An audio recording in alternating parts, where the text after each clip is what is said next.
नमस्कार, मैं हूं पवन त्यागी। संसद से नारी शक्ति वंदन अधिनियम यानी महिला आरक्षण बिल 33% महिलाओं को आरक्षण देने के लिए लोकसभा से पास हो गया है और एक इतिहास रचा गया है कि पहली बार लोकसभा से मोदी सरकार के कार्यकाल में, आपको बता दें, विपक्ष में केवल 2 वोट पड़े और पक्ष में 454 वोट पड़े हैं। इसका मतलब यह है कि सरकार के सांसदों के साथ साथ लगभग पूरे विपक्ष ने इसके पक्ष में वोट किया है। अब यह दिखा रहा है कि मोदी जी की दूरदर्शिता और मोदी जी का जो ये विजन है, इसमें किस तरह से विपक्ष को घेर लिया गया है। वो इसका विरोध नहीं कर सके, बल्कि सब लोग ये कहने में लगे थे, ये तो हम ही लाए थे, ये तो हमारा ही विजन था और हम भी इसको चाहते थे। अब आपको बता दें, कांग्रेस ने कोशिश की थी कि वो ये कोशिश कर रही थी बताने की कि ये तो हमारा लाया हुआ है और हम इसे लाए थे। अधीर रंजन चौधरी जो कि विपक्ष के नेता हैं, उन्होंने तो ये तक दावा कर दिया कि भारतीय जनता पार्टी को ये नया विधेयक नए नाम से लाने की जरूरत ही नहीं थी, हम तो पहले ही पेश कर चुके थे और जब हमने पेश किया था लोकसभा में तो वो अभी भी पेंडिंग है, बस उसी को पास कर देते। इस पर गृह मंत्री अमित शाह ने करारा जवाब दिया और उन्होंने कहा कि इनको कानून की जानकारी होना चाहिए कि यदि कोई विधेयक सदन में पेश किया जाता है और उस समय सरकार गिर जाए, संसद भंग हो जाए, इसके बाद जो भी पेंडिंग विधेयक होते हैं वो अपने आप सस्पेंड हो जाते हैं, अपने आप ही वो समाप्त हो जाते हैं। और इसलिए ये जो कह रहे हैं वो समाप्त हो चुका, इसलिए सरकार ने नया बनाया है और इस नए का नाम रखा है नारी शक्ति वंदन अधिनियम। अब ये नारी शक्ति वंदन अधिनियम भारतीय जनता पार्टी का नए क्लेवर में है और इसमें यह प्रावधान किया गया है कि ये राज्यसभा, लोकसभा के साथ साथ विधानसभा में भी लागू होगा।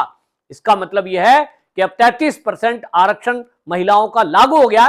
पूरी महिलाओं ने, देश की महिलाओं ने, सांसदों ने, महिला विधायकों ने इसका स्वागत किया है। लेकिन यहां कांग्रेस ने कोशिश की थी और इसका श्रेय लूटने की कोशिश में सोनिया गांधी खुद आगे आई थी और जैसा मैंने बताया था, सोनिया गांधी इसमें अड़ंगा अटकाएगी कि आरक्षण में भी आरक्षण दिया जाए। जो आरजेडी जेडीयू की मांग थी, सोनिया गांधी ने, राहुल गांधी ने, सभी ने मिलकर के इसको कोशिश की, लेकिन अमित शाह ने एक एक करके जो पॉइंट उठाए उसके बाद कांग्रेसी भागते नजर आए। कांग्रेसी संसद छोड़कर भाग गए क्योंकि उनके पास किसी भी बात का उत्तर नहीं था और अमित शाह थे कि एक एक करके कांग्रेस के झूठ की पोल खोल रहे थे।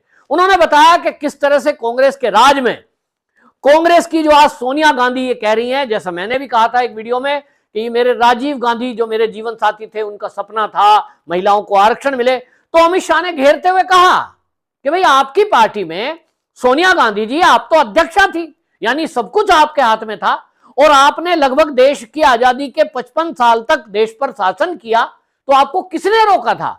आप अपनी पार्टी के अंदर इस महिला आरक्षण को लागू कर सकती थी, वो आपने नहीं किया। आपकी सरकारों के दौरान महिलाओं के उत्थान के लिए, महिला सशक्तिकरण के लिए बहुत सारे काम किए जा सकते थे, वो आपने नहीं किए। और इसलिए जब अमित शाह ने एक के बाद एक परतें खोलनी शुरू की तो कांग्रेसी वहां से सदन छोड़कर भाग खड़े हुए। यहां तक कि बैठकर सुनने के लिए सोनिया गांधी तक भी उपलब्ध नहीं थी।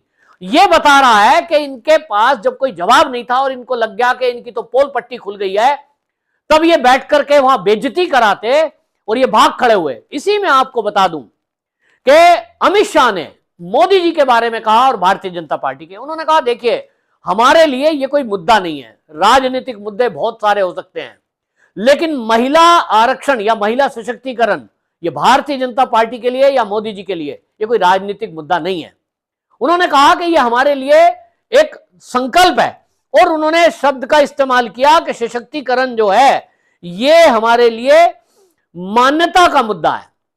और इसलिए उन्होंने उदाहरण के तौर पे बताया कि जब मोदी जी केवल संगठन का काम करते थे, उस समय मोदी जी ने वडोदरा अधिवेशन में इसकी घोषणा की थी कि हमारी पार्टी के अंदर महिलाओं का आरक्षण हम लागू करेंगे। सोचिए कि एक व्यक्ति किसी पद पर नहीं है राजनीति में, ना वो सीएम थे, केवल संगठन में काम करते थे, उस समय महिला सशक्तिकरण की बात मोदी जी के दिमाग में आई थी और गुजरात के वो उस समय महासचिव थे और उसका जिक्र अमित शाह ने किया। दूसरा, उन्होंने बताया कि मोदी जी जब गुजरात के मुख्यमंत्री बन गए उसके बाद वहां विधायकों की संख्या में महिलाओं की संख्या थी और ये 33% आरक्षण वहां लागू किया गया। यही नहीं, उन्होंने कहा कि जितने भी मोदी जी को मुख्यमंत्री रहते हुए उपहार मिले उसका ऑक्शन किया गया, और उस ऑक्शन से जो पैसे मिले वो गरीब बच्चियों के पढ़ाई में, उनके मां बाप को, जो अनाथ बच्चियां थी उनके खर्चे के लिए वो उन्होंने दे दिया। सोचिए, तब से। और इसके बाद उन्होंने कांग्रेस की पोल खोली कि जो ये कांग्रेस आज ये बात कर रही है कि हम भी महिला सशक्तिकरण की बात तो हम तो 2010 से कर रहे हैं, कोई कह रहा जी हम तो देश की आजादी के बाद से कर रहे हैं। उन्होंने कहा कि जब गुजरात में मुख्यमंत्री के तौर पर नरेंद्र मोदी विराजमान हुए, उसके पहले कांग्रेस की सरकार थी, और उन्होंने कहा कि कांग्रेस की सरकार के समय में जो बच्चियां यानी लड़कियां स्कूल जाने से बीच में छोड़ देती थी पढ़ाई, यानी ड्रॉप अप करती थी, वो परसेंटेज था 37। मोदी जी आए, उस मोदी जी के आने के बाद उन्होंने विचार किया और उन्होंने कहा कि उन्होंने सारे शासन प्रशासन के अधिकारियों के साथ साथ अपने पार्टी के यानी भारतीय जनता पार्टी के पदाधिकारी और विधायक, मंत्री, इन सबकी ड्यूटी लगाई कि वो अपने अपने क्षेत्र में बच्चियों को स्कूल भेजने के लिए जो ड्रॉप अप हो गई हैं, उन ड्रॉप आउट हुई बच्चियों के परिवार से संपर्क करेंगे और वो ये व्यवस्था करेंगे कि यदि कोई फीस के कारण बच्ची पढ़ाई बीच में छोड़ रही है उसको निःशुल्क पढ़ाया जाएगा, उसकी किताबों की व्यवस्था, बस्ते की व्यवस्था, यूनिफॉर्म की व्यवस्था वो सारी करेंगे। और ये पहला राज्य देश के अंदर था। इसी के कारण से वो पॉइंट जो 37% ड्रॉप आउट था लड़कियों का गुजरात के अंदर, वो भारतीय जनता पार्टी यानी मोदी जी के नेतृत्व में जब सीएम मोदी जी बन गए 0.07% रह गया। यह है महिला सशक्तिकरण की मोदी जी की सोच। फिर उन्होंने जिक्र किया जनधन खातों का कि 52 करोड़ देश के अंदर जनधन खाते खुले और उसमें 70% महिला हैं जिनको डायरेक्ट बेनिफिट उन खातों में पैसे से मिल रहा है। यह है महिला सशक्तिकरण। फिर उन्होंने बताया 11 करोड़ जो परिवार है, 11 करोड़ परिवारों को शौचालय मिले हैं, जिसका जिक्र मैंने पिछली वीडियो में भी किया था कि मोदी जी ने यह सोच रखा कि गरीब परिवार की महिला जब उसको शौच के लिए जाना पड़ता है तो अंधेरा होने का इंतजार करती है और कई बार इसके कारण गंभीर बीमारियों से वो जूझती है। क्योंकि यदि आपको कोई भी ऐसा वेग आ रहा है, आपको शौच जाना है और आप उसको रोक के रखते हैं तो आंतों की अनेक प्रॉब्लम हो जाती है। मोदी जी ने इस दिक्कत को समझा माताओं बहनों की कि गर्मी हो, बरसात हो, ऐसे मौसम में महिलाओं को कहां जाएं, ये चिंता रहती है, और इसीलिए उन्होंने शौचालय की घोषणा लाल किले की प्राचीर से की थी, जिसका कांग्रेस मजाक उड़ा रही थी। आज सोनिया गांधी ये कहती हैं महिला सशक्तिकरण के लिए तो कांग्रेस ने बड़े काम किए। तो भैया आपने किए हैं, लेकिन प्रैक्टिकल क्या किया? घोषणाएं की। घोषणा तो इंदिरा गांधी गरीबी हटाओ का नारा कब से दे रही है। और इसीलिए उन्होंने कहा कि देखिए हमने 10 करोड़ परिवारों को एलपीजी गैस दी, जिसका जिक्र सोनिया गांधी भी कर रही थी कि आज की महिला धुएं में चूल्हे पर रोटी बनाने से लेकर स्टेडियम तक आ गई है। तो सोनिया गांधी जी, आपके 65 साल के शासनकाल में आपने ये चिंता की कि जो महिला चूल्हे पर धुएं में रोटी बना रही है उसके लिए कुछ करें?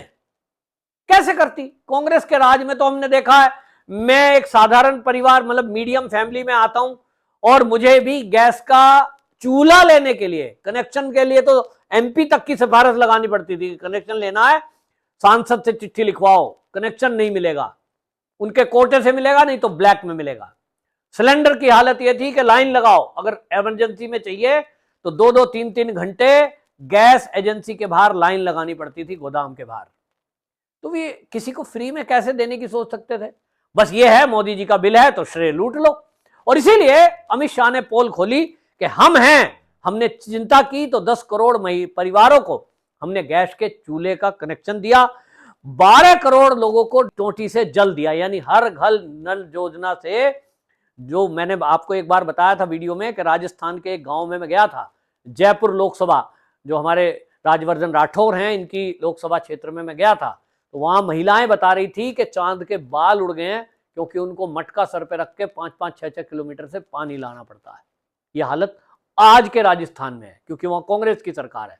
लेकिन बाकी देश के हिस्सों में मोदी जी ने इस प्रॉब्लम को भी समझा, क्योंकि ये काम माताओं बहनों के जिम्मे है। पति तो सुबह निकल जाते हैं वो नौकरी के लिए या खेती के लिए, ये काम महिला करनी पड़ती है। और इसीलिए 12 करोड़ परिवारों में ये पानी पहुंचाया और 80 करोड़ लोगों को 5 किलो पर यूनिट के हिसाब से राशन दिया। यह भी महिलाओं के सशक्तिकरण का एक हिस्सा है।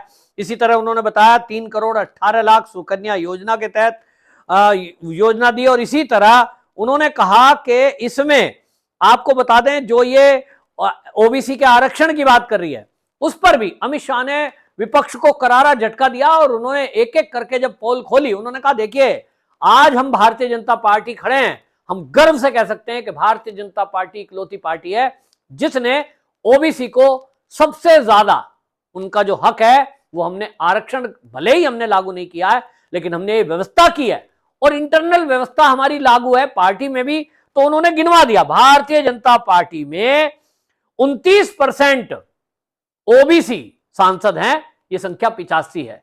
और उन्होंने इसी तरह कहा कि 29 उसमें से मंत्री हैं केंद्र के अंदर ओबीसी, जिसमें एक मोदी जी भी हैं।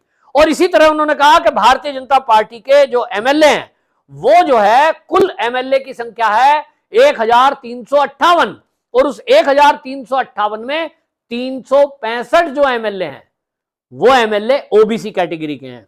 इसी तरह एमएलसी कुल 163 हैं भारतीय जनता पार्टी के, जिसमें 65 यानी 40% ओबीसी कैटेगरी के हैं।